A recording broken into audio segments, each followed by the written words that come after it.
Good morning everyone. আজি যিহেতু মোৰ ফাৰ্ষ্ট মিনি ব্লগ আৰু আজি ফাৰ্ষ্টতে কনফিউজ হৈ আছিলোঁ দিম নে নাই, ভাবিলোঁ দিয়ে থাকিম আৰু এতিয়াৰ পৰা।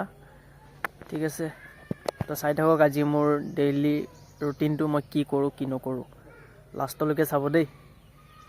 দেখিব পাইছে এতিয়া আহিছোঁ আমাৰ ঘৰৰ পিছফালে, বাৰীখনত আহিছোঁ।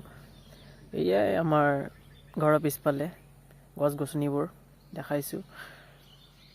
গাঁৱত থকা এটা ভাল মানে যেনেকৈ আপোনালোকৰ টাউনত থাকিলে বেছিভাগ ফল মূল নাথাকে, মানুহৰ ঘৰৰ বাৰীত নাথাকে, কিনি খাবলৈ লাগে। আমাৰ একো এইবোৰ ছিষ্টেম নাই, ইয়াতে চব পাৰি কেনে খালেই হ'ল, গছত লাগিয়ে থাকিব।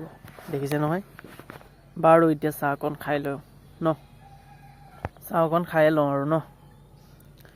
চাহৰ লগত কিন্তু বিস্কুট নহ'লে মই খাবলৈ নোৱাৰোঁ দেই, সদায় মোক বিস্কুট লাগিবই চাহৰ লগত, নহ'লে খাবলৈ নোৱাৰোঁ। চাহ কাপ খাইছিলোঁৱে, আকৌ দিনৰ ভাত সাজৰ কাৰণে মাতিলে, মানে আজি মই দেৰিকৈ উঠি। এতিয়া ভাত পানী চব খোৱা হ'ল আৰু এতিয়া মেইন বস্তুটো খাই লওঁ।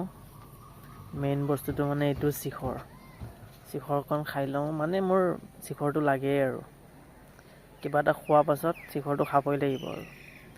বাৰু চিখৰটো খাই বেছি আৰু দীঘল নকৰোঁ আৰু ইয়াতে শেষ কৰিছোঁ। কিবা ভুল হৈছে যদি ক্ষমা কৰিব আৰু ভিডিঅ'টো ভাল পালে যদি লাইক কমেণ্ট এণ্ড শ্বেয়াৰ কৰিব।